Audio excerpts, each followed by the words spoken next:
Hello and welcome to An Old Man Watches. And today I'm going to be talking about the 2006 Pixar animation Cars. And this is set in a world which is populated by intelligent self-driving vehicles. And the greatest sporting accolade it is possible to win in this world is the prestigious Piston Cup. This year's competition has come down to three possible winners. Seven-time champ Strip the King Weathers, embittered perennial runner-up Chick Hicks, and the arrogant rookie wonderkind Lightning McQueen, who will be our main character. The competition ultimately is going to be decided in a tiebreaker race, and McQueen is determined to win it. His plans go off track, however, pun fully intended, when he accidentally winds up in the rundown desert town of Radiator Springs. The pompous big city kid gets himself into a spat with the sheriff, in the process of which he damages the town road. And he is sentenced to community service as a consequence of his actions, and he has to repave the road. Now, McQueen is far from impressed with all this. He has a race to go win, after all. He's determined to finish the job as quickly as possible so he can get out of this backwater and reclaim his place on the racetrack, where, as far as he's concerned, he's a natural-born winner, and winning is all that's important. But as circumstances conspire to draw out his stay, he might end up sticking around long enough to learn that there are, in fact, more important things to life than just winning.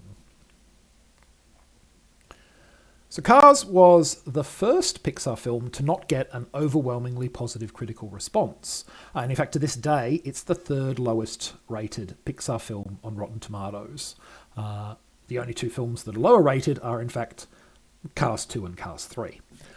Now, that whole there are two sequels thing might tip you off to the fact that, regardless of the critical response to Cars, it was a commercial success.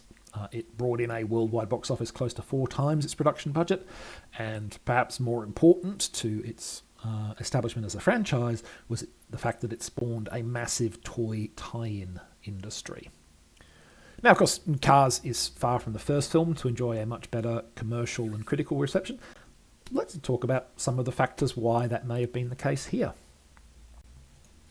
So, one of the major critical criticisms of Cars at the time of release was that its plot wasn't very deep, and the script was described as thinly written in some reviews. And look, it's certainly a very familiar tale at its heart. I think romanticization of small-town life is a very, very common trope in American media. We've seen it over and over again in the decades.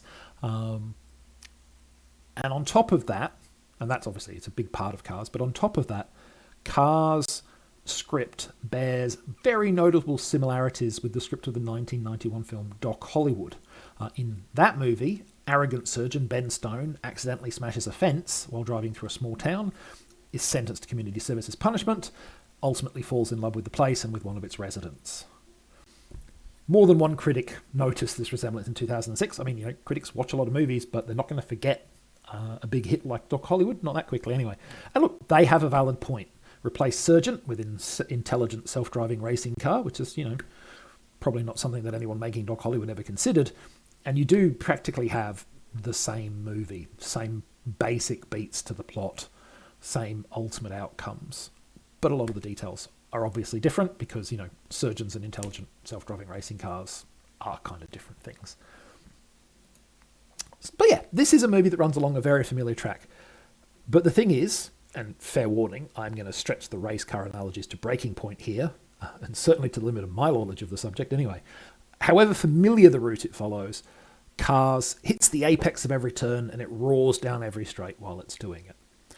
The dialogue is tight, the visual humour is slick and all but non-stop, and the film's message, while it's as sugary as molasses and as subtle as a sledgehammer, is probably going to work on you whether you want it to or not.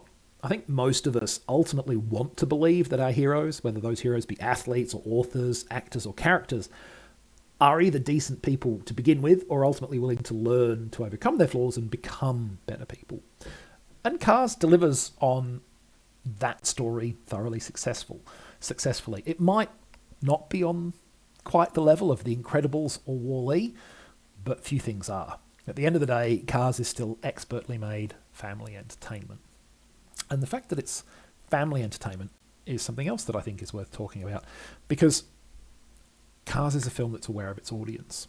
So, as some context, my father liked to drive. He enjoyed motorsports, he appreciated cars and works of engineering, and in his day he was actually a pretty good amateur rally driver. None of those things are true of me.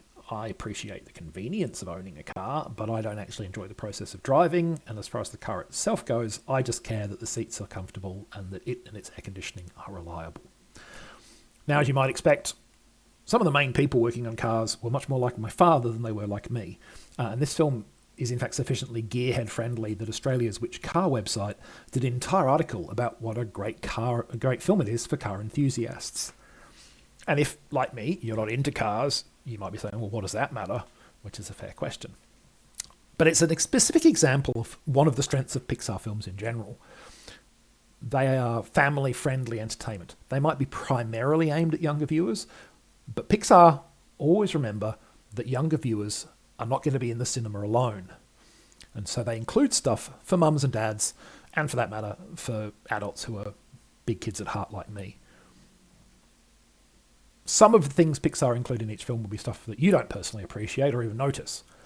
I certainly don't get any of the gearhead stuff in here because it's not of interest to me and I don't have the knowledge to get the references. But Pixar include enough of those elements in enough variety that something will almost certainly be there for you. They think about their whole audience, and I think that's been a key to their success through the decades. So that's Cars. Ultimately, I think it's a good movie. It's not one of the greatest Pixar films, but it's a good film, and it's worth checking out. Next time, the schlocktacular 1970 thriller Blood Mania. But that's next time. Until then, thanks for watching this video, and I hope you enjoyed it.